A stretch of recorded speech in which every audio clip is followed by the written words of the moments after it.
2026 May 15 supreme കോടതിയിൽ chief justice Suryakant ഒരു വാദം കേൾക്കുകയായിരുന്നു. അപ്പോഴാണ് അദ്ദേഹം ഞെട്ടിക്കുന്ന ഒരു കാര്യം പറഞ്ഞത്, ആരും പ്രതീക്ഷിക്കാത്തൊരു കാര്യം. There are already parasites in society who attack you people, who attack the system. ഇന്ത്യയുടെ ചീഫ് ജസ്റ്റിസ് തൊഴിലില്ലാത്ത യുവാക്കളെ പാറ്റകൾ എന്ന് വിളിക്കുന്നു. There are youngsters like cockroaches. They don't get any employment. They don't have any place in profession. Some of them become media. Some of them become social media. Some of them become RTI activists. Some of them become another activists. And they start attacking everyone. ഇനി ഒന്ന് ആലോചിച്ച് നോക്കൂ. കുറച്ചു ദിവസം മുമ്പ് NEET പരീക്ഷയുടെ ചോദ്യപേപ്പർ ചോർന്ന ഒരു രാജ്യത്ത് ആയിരക്കണക്കിന് യുവാക്കൾ തൊഴിലില്ലാത്തവരാണ്. ജോലികളില്ല, കൃത്യമായ ശമ്പളമില്ല, മികച്ച തൊഴിൽ സാഹചര്യങ്ങളൊന്നുമില്ല, വർദ്ധിച്ച വില. അതിനിടയ്ക്കാണ് സുപ്രീം കോടതിയുടെ ഇത്തരം പ്രസ്താവനകൾ. ഉറപ്പാണല്ലോ ഇതെല്ലാം വലിയ വാർത്താ തലക്കെട്ടുകളാവുന്നു. രാജ്യം മുഴുവൻ ഞെട്ടിത്തെറിച്ചു. തന്റെ വാക്കുകളെ തെറ്റായി ഉദ്ധരിക്കുകയായിരുന്നു എന്നും ഇത് ഇന്ത്യൻ യുവാക്കളെ ഉദ്ദേശിച്ചുള്ളതല്ല, മറിച്ച് വ്യാജ ഡിഗ്രിയുമായി നിയമത്തിലും മാധ്യമങ്ങളിലും സോഷ്യൽ മീഡിയയിലും നുഴഞ്ഞു കയറിയവരെ ഉദ്ദേശിച്ച് പറഞ്ഞതാണെന്ന് ചൂണ്ടിക്കാണിച്ച് അടുത്ത ദിവസം തന്നെ സുപ്രീം കോടതി ചീഫ് ജസ്റ്റിസ് സൂര്യകാന്ത് ന്യായീകരണവുമായി എത്തി. യുവാക്കൾ രാജ്യത്തിന്റെ വികസനത്തിന്റെ നെടുന്തൂണുകളാണെന്നും അദ്ദേഹം പറഞ്ഞു. അപ്പോഴേക്കും കാര്യങ്ങൾ മറ്റൊരു തലത്തിലേക്ക് വളർന്നിരുന്നു. മെയ് 16 അമേരിക്കയിലെ ബോസ്റ്റൺ യൂണിവേഴ്സിറ്റിയിലെ 30-കാരനായ ഇന്ത്യൻ വിദ്യാർത്ഥി അഭിജിത്ത് ദീപ്കെ ഒരു ട്വീറ്റ് ചെയ്തു. എല്ലാ പാറ്റുകളും ഒന്നിച്ചു വന്നാൽ എങ്ങനെയിരിക്കും എന്നതായിരുന്നു ആ ട്വീറ്റ്. തമാശയ്ക്കാണെങ്കിലും അതേ ദിവസം തന്നെ അദ്ദേഹം സോഷ്യൽ മീഡിയയിൽ ഒരു രാഷ്ട്രീയ പാർട്ടി ഉണ്ടാക്കി, കോക്രോച്ച് ജനതാ പാർട്ടി, അതായത് CJP. അതിന് BJP എന്നതിനോട് നേരിട്ട് ഒരു സാമ്യവും ഉണ്ടായിരുന്നില്ല. ഇതൊരു രജിസ്റ്റേർഡ് പൊളിറ്റിക്കൽ പാർട്ടി ആയിരുന്നില്ല, മറിച്ച് വെറും ഒരു വെബ്സൈറ്റും ഒരു സോഷ്യൽ മീഡിയ പേജുമായിരുന്നു. മീമായിട്ടും ഇന്റർനെറ്റ് ട്രെൻഡായിട്ടും ഇതുപോലെ തമാശയ്ക്ക് നിരവധി സോഷ്യൽ മീഡിയ പേജുകൾ ഇതിനു മുമ്പും ഉണ്ടായിട്ടുണ്ട്. ഉദാഹരണം പറഞ്ഞാൽ ബീഫ് ജനതാ പാർട്ടി, ഭാരതീയ ധൂംല പാർട്ടി. സാധാരണഗതിയിൽ ഇത്തരം ട്രെൻഡുകൾ 2 ദിവസം മാത്രമേ നിലനിൽക്കൂ, പിന്നീട് അത് ജനം മറന്നു പോവുകയാണ് പതിവ്. കോക്രോച്ച് ജനതാ പാർട്ടിയും തമാശ രൂപത്തിലാണ് ഉണ്ടാക്കിയത്. ഇതിൽ ചേരാനുള്ള വ്യവസ്ഥകൾ വളരെ രസകരമായിരുന്നു. ഇതിന്റെ അംഗത്വം നോട്ടീസിൽ 3 ചോദ്യങ്ങളേ ഉള്ളൂ. 1, നിങ്ങളൊരു മടിയനാണോ? 2, നിങ്ങൾ മണിക്കൂറുകളോളം ഓൺലൈനിൽ ഇരിക്കാറുണ്ടോ? 3, നിങ്ങൾക്ക് സ്വയം ഒരു പാർട്ടിയാണെന്ന് തോന്നാറുണ്ടോ? അഥവാ ഈ 3 വ്യവസ്ഥകളും ഒത്തു വന്നാൽ പിന്നെ നിങ്ങളുടെ മതമോ ജാതിയോ ലിംഗമോ ഒന്നും പ്രശ്നമല്ല, നിങ്ങൾക്ക് ഈ പാർട്ടിയിൽ അംഗമാകാം. ഇതൊക്കെ കേട്ടാൽ ആർക്കും തോന്നും ഇതൊക്കെ ഒരു തമാശയാണെന്ന്. ഇതൊരു ഗൗരവമുള്ള കാര്യമേ ആയിരുന്നില്ല. എന്നാൽ തമാശയിൽ തുടങ്ങിയ ഈ പാർട്ടിക്ക് ട്വിറ്ററിൽ 2 ദിവസത്തിനുള്ളിൽ 40,000-ലധികം ഫോളോവേഴ്സ് ഉണ്ടായി.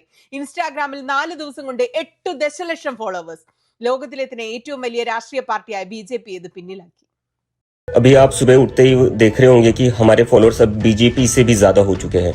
അത് വളരെ വേഗം വളർന്നിപ്പോൾ ഇൻസ്റ്റാഗ്രാമിൽ 22 മില്യൺ ഫോളോവേഴ്സ്. ഒരുപക്ഷെ ലോകത്ത് തന്നെ ഏറ്റവും വേഗത്തിൽ വളർന്ന സോഷ്യൽ മീഡിയ അക്കൗണ്ടായി മാറിയത്. ഇവിടെ ഒരു ചോദ്യമുണ്ട്, അഥവാ ഇത് വെറും ഒരു തമാശയായിരുന്നെങ്കിൽ പിന്നെ ജനം എന്തിനാണ് ഇത് ഇത്ര ഗൗരവത്തോടെ എടുത്തത്? ഇനി അതിനേക്കാൾ പ്രധാനപ്പെട്ട ഒരു ചോദ്യം, ഇതൊക്കെ കാണുമ്പോൾ എന്തിനാണ് സർക്കാരിലിരിക്കുന്ന നേതാക്കൾക്ക് എന്തിനാണ് ഇങ്ങനെ മുട്ടുവിറയ്ക്കുന്നത്? उन्होंने हमें कॉकरोच कहा। हाँ मैं हूँ cockroach, I am a cockroach. നിരവധി പേർ തങ്ങളുടെ കഴിവിനനുസരിച്ചും AI ഉപയോഗിച്ചും കോക്രോച്ച് ജനതാ പാർട്ടിക്ക് വേണ്ടി പാട്ടുകളും വീഡിയോകളും ഉണ്ടാക്കി. അതിൽ കുറേ എണ്ണം വൈറലായി. വീണ്ടും നമ്മുടെ ചോദ്യത്തിലേക്ക് വരാം, എന്തുകൊണ്ടാണ് ജനം കോക്രോച്ച് ജനതാ പാർട്ടിയെ ഗൗരവത്തിലെടുത്തത്? സർക്കാരിനോടും സംവിധാനങ്ങളോടുമുള്ള യുവാക്കളുടെ അമർഷം കോക്രോച്ച് ജനതാ പാർട്ടി ശരിക്കും പിടിച്ചെടുത്തു എന്നാണ് എന്റെ വിലയിരുത്തൽ. ദിനം പ്രതി പേപ്പർ ലീക്ക് കൊണ്ട് വലയുന്ന യുവാക്കൾ, ഉയർന്ന തൊഴിലില്ലായ്മ, വർദ്ധിച്ചു വരുന്ന പണപ്പെരുപ്പം, ഇതൊന്നും കണ്ടില്ലെന്ന് നടിക്കുന്ന സർക്കാർ സംവിധാനങ്ങൾ, ഇതൊക്കെ കൊണ്ട് ജീവിതം വെറും ഒരു പാർട്ടിയുടേത് പോലെയായി എന്ന് കരുതുന്ന യുവാക്കൾ, ആ തമാശയിൽ അവർ ഗൗരവത്തോടെ കണ്ടത് അവരവരെ തന്നെയാണ്.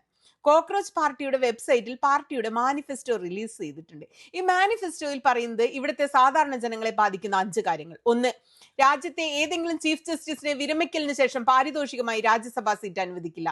2, രാജ്യത്ത് ഏതെങ്കിലും തരത്തിൽ നിയമപരമായ വോട്ടുകൾ മായ്ക്കപ്പെട്ടിട്ടുണ്ടെങ്കിൽ മുഖ്യ തെരഞ്ഞെടുപ്പ് കമ്മീഷണറെ UAPA പ്രകാരം അറസ്റ്റ് ചെയ്യും. 3, സ്ത്രീകൾക്ക് പാർലമെന്റിലും ക്യാബിനറ്റിലും 50% സംവരണം. 4, അംബാനിയുടെയും അദാനിയുടെയും മാധ്യമ സ്ഥാപനങ്ങളുടെ ലൈസൻസ് റദ്ദാക്കും. 5, ഏതെങ്കിലും പാർലമെന്റ് അംഗം മറ്റൊരു പാർട്ടിയിലേക്ക് ചേക്കേറുകയാണെങ്കിൽ തിരഞ്ഞെടുപ്പിൽ മത്സരിക്കുന്നതിൽ നിന്ന് 20 കൊല്ലത്തേക്ക് അവരെ വിലക്കും. ഈ എല്ലാ ആവശ്യങ്ങൾക്കും പുറകിലാണ് യഥാർത്ഥ പ്രശ്നം ഒളിഞ്ഞു കിടക്കുന്നത്. സ്വതന്ത്ര നിയമവ്യവസ്ഥ, തിരഞ്ഞെടുപ്പ് കമ്മീഷന്റെ മുട്ടുമടക്കൽ, മാധ്യമങ്ങളുടെ പരിപൂർണമായ വിൽപ്പന, MLA-മാരുടെയും MP-മാരുടെയും കുതിരക്കച്ചവടം. ഈ തമാശയ്ക്ക് പുറകിലുള്ള ഉള്ളടക്കം വളരെ ഗൗരവമുള്ളതായിരുന്നു. ഇതാണ് BJPയും മോദി സർക്കാരും ഭയക്കുന്നത്. ഇവർക്ക് മെലഡി മീമുകളൊക്കെ നടക്കും, കാരണം അവിടെ മോദി ഒരു റൊമാൻറ്റിക് ഹീറോ ആയിട്ടാണ് ചിത്രീകരിക്കുന്നത്. 50 रुपया कट ओवर एक्टिंग की वजह से. എന്നാൽ കോടിക്കണക്കിന് ആളുകളെ ബാധിക്കുന്ന യഥാർത്ഥ പ്രശ്നങ്ങളാണ് ഈ മീമുകളുടെ പുറകിലുള്ളതെങ്കിലോ അതൊരു രാഷ്ട്രീയ ഭീഷണിയാവുന്നു. CJP തമാശയൊക്കെ വിട്ട് ജനങ്ങൾ അനുഭവിക്കുന്ന വേദനാജനകമായ പ്രശ്നങ്ങൾ എപ്പോൾ ഉയർത്തിക്കൊണ്ടുവന്നോ അപ്പോൾ മുതൽ പ്രശ്നങ്ങളും ആരംഭിച്ചു. നീറ്റ് ചോദ്യപേപ്പർ ചോർച്ചയുമായി ബന്ധപ്പെട്ട് അവർ ആദ്യം ആവശ്യപ്പെട്ടത് കേന്ദ്ര വിദ്യാഭ്യാസ മന്ത്രി ധർമ്മേന്ദ്ര പ്രധാന്റെ രാജിയാണ്. तो आज हम एक पिटीशन शुरू करने जा रहे हैं जहां पर हम एजुकेशन मिनिस्टर का रेजिग्नेशन मांगने जा रहे हैं. ഈ വീഡിയോയ്ക്ക് 1 മണിക്കൂറിൽ 1 കോടിയേക്കാൾ വ്യൂ ലഭിച്ചു. രാജ്യത്തെ ദശലക്ഷക്കണക്കിന് വരുന്ന വിദ്യാർത്ഥികളുടെ നിരാശയായിരുന്നു അത്. അവർക്ക് അവരുടെ പ്രശ്നങ്ങൾ തുറന്നു പറയാൻ ഒരു പ്ലാറ്റ്ഫോം ലഭിച്ചു. നിങ്ങളൊരു കഥ കേട്ടിട്ടില്ലേ? രാജാവിന്റെ പുതിയ കുപ്പായം ഒരു കുഞ്ഞഴിച്ചു മാറ്റിയ കഥ. അതുപോലെ തന്നെയാണ് ആരെങ്കിലും സത്യം പറയുമ്പോഴാണ് അധികാരമുള്ള ശക്തരായ ആളുകൾ ഭയക്കുന്നത്. അതുപോലെ ഒന്നാണ് ഈ നരേന്ദ്രമോദിക്ക് സംഭവിച്ചിരിക്കുന്നത്. അദ്ദേഹത്തിന്റെ മനസ്സിൽ ജൻസിയുടെ പ്രേതം ആവാഹിച്ചിരിക്കുകയാണ്. എവിടെയെങ്കിലും കുറച്ച് ജൻസി യുവാക്കൾ ഒന്നിച്ചു ചേരുകയാണെങ്കിൽ അല്ലെങ്കിൽ ഒരു പ്രക്ഷേപം നടക്കുന്നുവെന്നറിഞ്ഞാൽ അദ്ദേഹത്തിന്റെ സർക്കാർ വിയർത്തൊഴുകാൻ തുടങ്ങും. അതുകൊണ്ടാണ് മെയ് 21-ന്, അതായത് ഉണ്ടാക്കിയ 5 ദിവസത്തിനുള്ളിൽ CJPയുടെ ട്വിറ്റർ അക്കൗണ്ട് ഇന്ത്യയിൽ ബാൻ ചെയ്ത്. നിങ്ങൾ കരുതും എന്ത് കാരണത്താലാണെന്ന്. അതിന്റെ പിറകിലെ ലോജിക്ക് നമുക്കൊന്ന് കേട്ടു നോക്കാം. ഈ സൈറ്റ് ദേശീയ സുരക്ഷയ്ക്ക് ഹാനികരമാണെന്നും ഈ അക്കൗണ്ട് ഇന്റലിജൻസ് ബ്യൂറോയുടെ ഇൻപുട്ടിൽ വന്നിട്ടുണ്ടെന്നും പറഞ്ഞാണ് ബ്ലോക്ക് ചെയ്തത്. 1 മിനിറ്റ് ഒന്ന് ആലോചിച്ച് നോക്കി. തമാശയിൽ തുടങ്ങിയ ഒരു വെബ്സൈറ്റും സോഷ്യൽ മീഡിയ പേജും, അതിനെക്കുറിച്ച് ജനം പാറ്റുകളുടെ കുപ്പായമിട്ട് മീമുകൾ ഉണ്ടാക്കുന്നു. അത് ദേശീയ സുരക്ഷയ്ക്ക് ഭീഷണിയാകുമെന്ന് സർക്കാർ പറയുന്നു.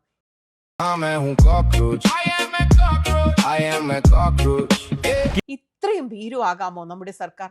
ഇത്രയ്ക്കും ഭീരുവാകുമോ ഒരു രാജ്യത്തിന്റെ പ്രധാനമന്ത്രി? അതായത് എവിടെയാണോ യഥാർത്ഥ ചോദ്യപേപ്പർ ചോരുന്നത് അവിടെയാണ് അഴിമതി നടക്കുന്നത്. പരീക്ഷകളിൽ തിരിമറി, തിരഞ്ഞെടുപ്പ് അട്ടിമറി എന്നിവ നടക്കുന്നത്. ഇതിലൊന്നും ദേശീയ സുരക്ഷയ്ക്ക് യാതൊരു ഭീഷണിയുമില്ല. എന്നാൽ ആരെങ്കിലും ഇന്റർനെറ്റിലൂടെ ഒരല്പം തമാശ പങ്കുവെച്ചാൽ പോലും അത് ദേശീയ സുരക്ഷയ്ക്ക് ഭീഷണിയായി. യഥാർത്ഥ ട്വിറ്റർ അക്കൗണ്ട് ബാൻ ചെയ്തപ്പോൾ CJP കോക്രോച്ചസ് ബാക്ക് എന്ന പേരിൽ ഒരു ബാക്കപ്പ് അക്കൗണ്ട് ഉണ്ടാക്കി. അതോടെ അവരുടെ ഇൻസ്റ്റാ പേജ് ഹാക്ക് ചെയ്യാൻ ശ്രമിച്ചു. അവരുടെ പേജുകളിൽ നിരവധി തവണ ലോഗിൻ ചെയ്യാൻ നോക്കിയതിന്റെ ഭാഗമായി മെയ് 23-ന് അഭിജിത്ത് ട്വീറ്റ് ചെയ്തു പറഞ്ഞത് അദ്ദേഹത്തിന് നിലവിൽ CJPയുടെ യാതൊരു പ്ലാറ്റ്ഫോമിലേക്കും കയറാനാകുന്നില്ലെന്നാണ്. ഇത് കൂടാതെ അവരുടെ വെബ്സൈറ്റ് പൂട്ടിച്ചു. ഈ സമയം കൊണ്ട് 10 ലക്ഷം പേരാണ് CJPയിൽ അംഗത്വമെടുക്കാൻ സൈനപ്പ് ചെയ്തത്. ഏകദേശം 6 ലക്ഷത്തോളം പേർ വിദ്യാഭ്യാസ മന്ത്രി ധർമ്മേന്ദ്ര പ്രധാന്റെ രാജി ആവശ്യപ്പെട്ടുകൊണ്ടുള്ള പെറ്റീഷനിൽ ഒപ്പിടുന്നു. കാര്യങ്ങളൊന്നും ഇവിടം കൊണ്ട് അവസാനിച്ചില്ല. അഭിജിത്തിന്റെ വാട്സാപ്പ് നമ്പർ ലീക്ക് ചെയ്തു. അതോടെ അഭിജിത്തിന്റെ വാട്സാപ്പിലേക്ക് വധഭീഷണി വരെ വരാൻ തുടങ്ങി. ഈ അക്കൗണ്ട് നിർത്തലാക്കിയാൽ നിനക്ക് പൈസ തരാമെന്നും BJPയിലേക്ക് വാ, അല്ലെങ്കിൽ അമേരിക്കയിലും നിന്നെ കൊന്നില്ലാതാക്കുമെന്നൊക്കെ സന്ദേശത്തിൽ നേരിട്ട് പറയുന്നു. ഇത് ശരിക്കും ഒരു വധഭീഷണിയാണ്. ആദ്യം പണം ഓഫർ ചെയ്യുന്നു, പിന്നീട് കൊല്ലുമെന്ന് ഭീഷണിപ്പെടുത്തുന്നു. പിന്നെയും കുറെ ഭീഷണികൾ വന്നു. അഭിജിത്ത് ഈ ഭീഷണികളെ എല്ലാം പരസ്യമാക്കി ഭീഷണിപ്പെടുത്തിയ ആളുടെ നമ്പർ പോസ്റ്റ് ചെയ്തു. എന്നിട്ടും പോലീസ് ഒരു നടപടിയും എടുത്തില്ല. പിന്നീട് അഭിജിത്തിന്റെ കുടുംബത്തെയും കൊല്ലുമെന്ന് ഭീഷണിപ്പെടുത്തുന്നു. BJPയുടെ ട്രോൾ അക്കൗണ്ടുകൾ അഭിജിത്തിന്റെ അകന്ന ബന്ധുക്കളെ വരെ കൊല്ലുമെന്ന് ഭീഷണിപ്പെടുത്തുന്നു. അഭിജിത്ത് അമേരിക്കയിൽ ജീവിച്ചാലും കുടുംബം ഇപ്പോഴും ഇന്ത്യയിലല്ലേ എന്നാണ് അവർ പറയുന്നത്. बीजेपी में आ जा, तेरी जरूरत है, ये ज्यादा बेनिफिशियल रहेगा तेरे लिए. बाकी तू कहाँ रहता है, तेरे मम्मी पापा कहाँ रहते हैं, सब पता है हमें. ഈ വധഭീഷണികളെല്ലാം വെറും ഓൺലൈനിലൂടെ മാത്രമായിരുന്നില്ല. മഹാരാഷ്ട്രയിൽ താമസിക്കുന്ന ബന്ധുക്കളുടെ അടുത്തേക്ക് വരെ ആളുകൾ എത്തിയെന്നാണ് അഭിജിത്ത് പറയുന്നത്. കൂടാതെ ഭീഷണിപ്പെടുന്ന വീഡിയോകളും സന്ദേശങ്ങളും അയച്ചു. ഇതൊന്നും വിലപ്പോവില്ലെന്ന് കണ്ടപ്പോൾ മാനഹാനി വരുത്താനുള്ള പ്രചാരണം തുടങ്ങി.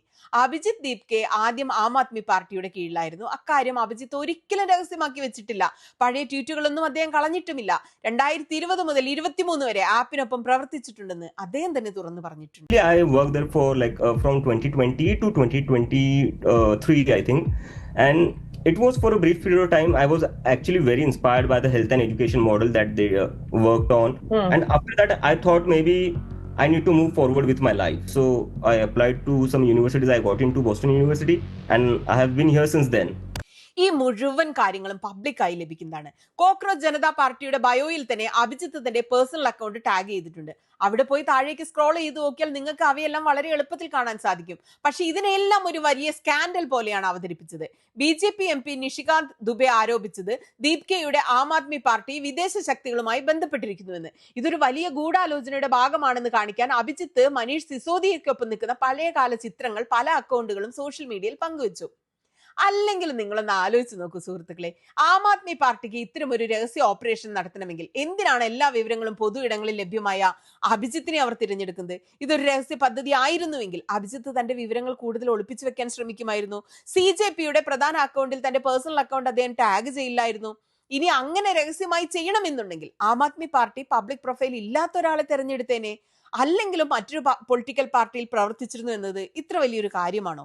ആ ലോജിക്ക് വെച്ച് നോക്കുകയാണെങ്കിൽ രാജീവ് ചദ്ദയും ആദ്യം ആം ആദ്മിയിൽ പ്രവർത്തിച്ചതാണ്. സുവേന്ദു അധികാരി ആദ്യം തൃണമൂൽ കോൺഗ്രസിലായിരുന്നു. ഹേമന്ത് ബിശ്വാസ് ശർമ്മ ആദ്യം കോൺഗ്രസിലായിരുന്നു. हेमंत शर्मा जी करप्ट थे या नहीं थे? चलो भैया जी, मैं जवाब देना नहीं चाहता इसका, इस तरह से क्वेश्चन नहीं करते. അങ്ങനെയെങ്കിൽ BJP ഒരു രഹസ്യ ഓപ്പറേഷൻ നടത്തുകയാണെന്ന് പറയാൻ സാധിക്കുമോ? അതിലെന്തെങ്കിലും വാസ്തവമുണ്ടോ?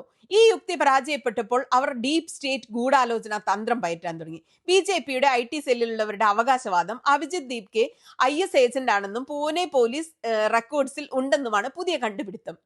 US ജൻസി പ്രതിഷേധത്തിന്റെ ഓരം പിടിച്ച് ജനാധിപത്യ രാഷ്ട്രങ്ങളെ രാഷ്ട്രീയമായി തളർത്തുകയാണ് ഇതിലൂടെ ചെയ്യുന്നതെന്ന് അവർ പറയുന്നു.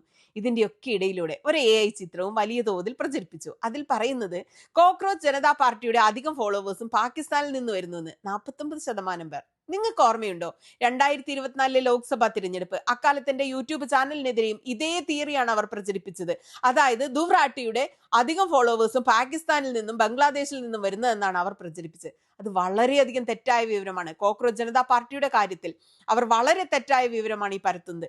ഇതൊന്നും കൂടാതെ ഒരാളുടെ അക്കൗണ്ടിലെ ഫോളോവേഴ്സിന്റെ വിവരങ്ങൾ ആ അക്കൗണ്ട് ഉടമയ്ക്കല്ലാതെ മറ്റാർക്കും കാണാനാവില്ല. മനസ്സിന് തോന്നിയ എന്തെങ്കിലും ചിത്രങ്ങൾ ഉണ്ടാക്കി വെറുതെ അങ്ങ് പങ്കുവെച്ച് അതിൽ സന്തോഷിക്കുകയാണ് അവർ ചെയ്യുന്നത്. കേന്ദ്രമന്ത്രി കിരൺ റിജിജുവും ഈ വ്യാജ പ്രചാരണത്തിൽ കുടുങ്ങി അത് പ്രചരിപ്പിക്കാൻ തുടങ്ങി. വാസ്തവത്തിൽ കോക്രോച്ച് ജനതാ പാർട്ടിയുടെ 94% ഫോളോവേഴ്സും ഇന്ത്യയിൽ നിന്നുള്ളവരാണ്. അതുകൂടാതെ പറയുന്നത് ഈ ഫോളോവേഴ്സ് ഒന്നും യഥാർത്ഥമല്ലെന്നും അത് ബോട്ടുകളാണെന്നും മറ്റൊരു കണ്ടെത്തൽ. ഒരു അക്കൗണ്ടിനെ ഫോളോ ചെയ്യുന്നവർ എവിടെ നിന്ന് വരുന്നെന്നും അതിൽ എത്ര എണ്ണം ബോട്ടുകളാണെന്നും തിരിച്ചറിയാൻ വിശ്വാസയോഗ്യമായ ഒരു രീതി നിലവിലില്ലെന്നതാണ് സത്യം.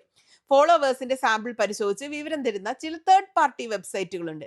പക്ഷെ അതിനെയൊന്നും അത്രയ്ക്ക് അങ്ങ് ആശ്രയിക്കാനുമാകില്ല. അങ്ങനെ ഒരു വെബ്സൈറ്റ് ആണ് കോക്രോച്ച് പാർട്ടിയുടെ 8% ഫോളോവേഴ്സും ബോട്ടുകളാണെന്ന് പറയുന്നത്.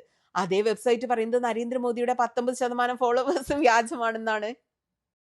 സത്യം എന്താണെന്ന് വെച്ചാൽ രാജ്യത്തെ സംവിധാനങ്ങളെല്ലാം വളരെ അഴിമതി നിറഞ്ഞതും കോംപ്രമൈസ്ഡും ആയതുകൊണ്ട് ഏതെങ്കിലും ഒരു പുതിയ പ്രതിപക്ഷത്തിനോ അല്ലെങ്കിൽ ഒരു പ്രസ്ഥാനത്തിനോ വേണ്ടി ശബ്ദമുയർത്തുക എന്നത് ഇവരെല്ലാം കൂടി അസാധ്യമാക്കി വെച്ചിരിക്കുകയാണ്. കോക്രോച്ച് പാർട്ടി എന്നത് വെറും തമാശയായിരുന്നു. പക്ഷെ ഇതിനെ നേരിടുന്നത് ഇത് വാസ്തവത്തിൽ ഒരു ദേശീയ സുരക്ഷയ്ക്ക് ഭീഷണിയാണെന്ന വിധമാണ്. യഥാർത്ഥ പ്രതിപക്ഷ പാർട്ടികളെ ഭംഗിയായി പ്രവർത്തിക്കാൻ അനുവദിക്കുന്നില്ല. അവരുടെ MP-മാരുടെയും MLA-മാരെയും ഭീഷണിപ്പെടുത്തി, ഇല്ലെങ്കിൽ ജയിലിൽ അടയ്ക്കുമെന്ന് ഭയപ്പെടുത്തി, അല്ലെങ്കിൽ ED CBI എന്ന സമ്മർദ്ദത്തിലാഴ്ത്തി അവരെ തകർത്തു കളയുന്നു. മാധ്യമങ്ങൾ മുഴുവൻ അവർക്കെതിരെ മാനഹാനിയോ വ്യാജ വാർത്തകളോ പടച്ചുവിടുന്നു. ചിലപ്പോഴെല്ലാം പാർട്ടികളെ തകർത്ത് അവരുടെ ചിഹ്നങ്ങൾ വരെ മോഷ്ടിക്കുന്നു. തിരഞ്ഞെടുപ്പ് കമ്മീഷനിൽ നിന്നോ മേൽക്കോടതിയിൽ നിന്നോ സുപ്രീം കോടതിയിൽ നിന്നോ അവർക്ക് യാതൊരു സഹായവും ലഭിക്കുന്നില്ല. ഏതെങ്കിലും ഒരു പാർട്ടിയെ കുറിച്ചല്ല ഞാൻ പറയുന്നത്. രാജ്യത്തെ ഏകദേശം എല്ലാ പ്രതിപക്ഷ പാർട്ടികളുടെയും സ്ഥിതി ഇതാണ്. Shiv Sena, NCP, Aam Aadmi Party, Congress, TMC, BJD, SP തുടങ്ങി എല്ലാവർക്കും ഇതൊക്കെ സഹിക്കേണ്ടി വരുന്നു. അവരുടെ നിലനിൽപ്പ് തന്നെ അപകടത്തിലാണ്. കേരളത്തിന്റെ മുൻ മുഖ്യമന്ത്രി പിണറായി വിജയന്റെ വീട്ടിൽ ED റെയ്ഡ് നടത്തിയെന്നാണ് കഴിഞ്ഞ ദിവസത്തെ വാർത്ത. അതായത് ഒരു സ്ഥലത്ത് ഏതെങ്കിലും ഒരു പ്രതിപക്ഷ പാർട്ടിക്ക് ഏതെങ്കിലും വിധത്തിൽ അല്പം ഒരു സാന്നിധ്യമുണ്ടെങ്കിൽ അതുകൂടി ഇല്ലാതാക്കുകയാണ് ഇവർ ചെയ്യുന്നത്. രാജ്യത്തെ ജനാധിപത്യത്തിന്റെ സ്ഥിതി ഇത്രയ്ക്ക് മോശമാണെന്ന് പറഞ്ഞാൽ ഒരു ഓൺലൈൻ തമാശ പാർട്ടിയുടെ അക്കൗണ്ടുകൾക്ക് പോലും ഇവിടെ നിലനിൽക്കാനാവുന്നില്ല എന്നതാണ്. സർക്കാരിനെ വിമർശിക്കുന്നത് പോയിട്ട് ആരെങ്കിലും ഹാസ്യാത്മകമായി റീൽ ഉണ്ടാക്കിയാൽ പോലും ആ അക്കൗണ്ടുകൾ ബാൻ ചെയ്യുന്നു. ജനങ്ങൾക്ക് വധഭീഷണി വരെ ലഭിക്കുന്നു. डिडर मिलेगा ना वो याद होगा, समझा गया? तमिलनाडु में कैसा पूछेगा भाई? നിങ്ങൾ കരുതുന്നുണ്ടാവും എനിക്ക് ഈ വീഡിയോകൾ ഉണ്ടാക്കാൻ പറ്റുന്നുണ്ടല്ലോ, പിന്നെ എന്താണെന്ന്. എന്നാൽ വാസ്തവം പറഞ്ഞാൽ സുഹൃത്തുക്കളെ, സോഷ്യൽ മീഡിയയിലെ അല്പമാത്രമായ സ്വാതന്ത്ര്യം കൂടി ഇല്ലാതാക്കാനുള്ള എല്ലാ ശ്രമങ്ങളും നടക്കുന്നു. രാഘവ് ചദ്ദയ്ക്കെതിരെ ഇട്ട 2 ഇൻസ്റ്റാ പോസ്റ്റുകൾ ഇന്ത്യയിൽ നിരോധിച്ച കാര്യം കഴിഞ്ഞ ദിവസമാണ് എനിക്ക് മനസ്സിലായത്. ഒരു റീലിന് 5 കോടി വ്യൂസ് ഉണ്ടായിരുന്നു. ആ റീലിൽ ഞാൻ എന്താണ് പറഞ്ഞത്? ഒന്നും പറഞ്ഞിട്ടില്ല. രാഘവ് ചദ്ദയുടെ പൊയ്മുഖത്തെ തുറന്നു കാട്ടുകയായിരുന്നു. പിന്നീടാണ് എനിക്ക് മനസ്സിലായത് രാഘവ് ചദ്ദയ്ക്കെതിരെ പോസ്റ്റ് ഇട്ട എല്ലാ ക്രിയേറ്റർമാരുടെയും വീഡിയോകൾ ഇന്ത്യയിൽ ബാൻ ചെയ്തിരിക്കുകയാണെന്ന്. ചിലരുടെ അക്കൗണ്ടുകൾ തന്നെ ബ്ലോക്ക് ചെയ്തിരിക്കുന്നു. ഞാനോ മറ്റ് ക്രിയേറ്റേഴ്സോ എന്നുള്ളതല്ല. ഇത് രാജ്യത്ത് നമ്മുടെ ചെറിയ ചെറിയ അവകാശങ്ങൾക്ക് വേണ്ടി സ്വരമുയർത്തുന്ന ഓരോ ചെറിയ മനുഷ്യരുടെയും കൂടിയാണ്. അവരുടെ ശബ്ദമാണ് അടിച്ചമർത്തപ്പെടുന്നത്. എനിക്കെതിരെയും ഒരേ ടൂൾ കിറ്റാണ് ഉപയോഗിക്കുന്നത്. പാകിസ്ഥാനി ഏജന്റ്, വിദേശ ഗൂഢാലോചന, ഡീപ് സ്റ്റേറ്റ്. സോനം വാങ്ചുക്ക് ലഡാക്കിലെ ജനങ്ങൾക്ക് വേണ്ടി ശബ്ദമുയർത്തിയപ്പോൾ അദ്ദേഹത്തെയും പാകിസ്ഥാനി ഏജന്റ് എന്ന് വിളിച്ച് ജയിലിലടച്ചു. നിക്കോബാർ ദ്വീപിന് വേണ്ടി സ്വരമുയർത്തിയപ്പോൾ രാഹുൽ ഗാന്ധിയെ ചൈനീസ് ഏജന്റ് എന്ന് വിളിച്ച് അധിക്ഷേപിച്ചു. ഇന്നിപ്പോൾ 12ാം ക്ലാസ് വിദ്യാർത്ഥി തന്റെ CBSE ചോദ്യപേപ്പറിലെ ക്രമക്കേടിനെതിരെ ശബ്ദമുയർത്തുമ്പോൾ അവനെയും ട്വിറ്ററിൽ പാകിസ്ഥാനി ഏജന്റ് എന്നാണ് വിളിച്ച് അധിക്ഷേപിക്കുന്നത്. ഈ രാജ്യത്ത് കാര്യങ്ങൾ എത്ര വഷളായിക്കൊണ്ടിരിക്കുന്നു എന്ന് പറഞ്ഞാൽ നിങ്ങൾക്കൊരിക്കലും വിശ്വസിക്കാനാവില്ല. ഒരു കാര്യം ശ്രദ്ധിക്കണം, ഇതൊന്നും സർക്കാരിന്റെ ശക്തിയല്ല, അവരുടെ ദൗർബല്യമാണ് കാണിക്കുന്നത്. ഇത്രയും തിരഞ്ഞെടുപ്പുകളെല്ലാം ജയിച്ചിട്ടും ഈ സർക്കാർ ഇന്നും ജനങ്ങളെ ഭയപ്പെടുകയാണ്. അതായത് പാചകവാതക സിലിണ്ടർ പ്രശ്നമാണെങ്കിലും തൊഴിലില്ലായ്മയാണെങ്കിലും രൂപയുടെ മൂല്യത്തകർച്ചയാണെങ്കിലും ഏകാധിപതികൾ എത്രമാത്രം ശക്തരാണെന്ന് കാണിക്കാൻ ശ്രമിക്കും തോറും അവർ ഉള്ളിന്റെ ഉള്ളിൽ അത്ര തന്നെ ഭയചകിതരും ദുർബലരുമായിരിക്കുമെന്ന് നമ്മൾ ചരിത്രത്തിൽ കണ്ടിട്ടുണ്ട്. ഒരു BJP നേതാവ് ഒരു പാറ്റയെ പിടിച്ച് കുപ്പിയിലിട്ട് അടച്ചു വെക്കുകയും പിന്നീട് അതിനെ പുറത്തെടുത്ത് അടിച്ചു കൊല്ലുകയും ചെയ്യുന്ന കാഴ്ച മതി ഈ പാർട്ടിയുടെ നിരാശ എത്രത്തോളം ഉണ്ടെന്ന് മനസ്സിലാക്കാൻ. ഇതൊരു വ്യംഗ്യാത്മക പാർട്ടിയാണെന്ന് ഓർക്കണം. അപ്പൊ എന്തായിരിക്കും ജനം ശരിക്കും നിരത്തിലിറങ്ങിയാൽ സംഭവിക്കാൻ പോകുന്നത്? ഏതെങ്കിലും ഏതായാലും കോക്രോച്ച് ജനതാ പാർട്ടിക്ക് അവരുടെ വെബ്സൈറ്റും ഇൻസ്റ്റാഗ്രാമും തിരികെ കിട്ടി. എന്നാലും ഇൻസ്റ്റാഗ്രാമിൽ ഇപ്പോഴും അവരുടെ പല പോസ്റ്റുകളും നിയന്ത്രണത്തിലും ബ്ലോക്ക് ചെയ്യപ്പെട്ടിരിക്കുകയുമാണ്. ട്വിറ്റർ അക്കൗണ്ട് ഇന്നും ഇന്ത്യയിൽ ബ്ലോക്ക്ഡ് ആണ്. അതിനായി അഭിജിത്ത് കോടതിയെ സമീപിച്ചിട്ടുണ്ട്. പക്ഷെ ഇവിടെ ഉയരുന്ന ചോദ്യം ഇതാണ്: ഈ മുന്നേറ്റത്തിന്റെ വരും കാലം എന്തായിരിക്കും? ഭാവി എന്തായിരിക്കും? അതിന്റെ സത്യസന്ധമായ ഉത്തരം അത് CJP നയിക്കുന്ന ആളുകളുടെയും അവരുടെ അനുയായികളെയും ആശ്രയിച്ചിരിക്കും. നിങ്ങളൊന്ന് ആലോചിച്ച് നോക്കൂ. 2 കോടിയിലധികം പേർ ഈ അക്കൗണ്ടിനെ ഫോളോ ചെയ്യുന്നു. ഈ ഓരോരുത്തരും തങ്ങളുടെ പ്രൊഫൈൽ ചിത്രങ്ങൾ മാറ്റി CJPയുടെയും മെയിൻ അക്കൗണ്ടിലെ ചിത്രമിടുകയും കോക്രോച്ച് ജനതാ പാർട്ടിയുടെ മെയിൻ അക്കൗണ്ട് പോസ്റ്റ് ചെയ്യുന്ന അതേ പോസ്റ്റ് ഷെയർ ചെയ്യുകയും ചെയ്താൽ ഇപ്പോൾ ചെയ്യുന്ന സെൻസർഷിപ്പ് ഇല്ലാതാകും. ഈ മുഴുവൻ ജനങ്ങളും തങ്ങളുടെ പ്രൊഫൈൽ മാറ്റി സ്വയം പ്രവർത്തിക്കാൻ ഇറങ്ങിയാൽ ഈ മുന്നേറ്റം വികേന്ദ്രീകൃതമാകും. ഇതൊരു ആശയം മാത്രമാണ്. പക്ഷെ ഒരു കാര്യം സത്യമാണ്: ജനം ഒറ്റക്കെട്ടായി തങ്ങളുടെ ശക്തി തെളിയിക്കാൻ ഇറങ്ങിയാൽ ഒരു ഏകാധിപതിക്കും ഒന്നും ചെയ്യാനാവില്ല.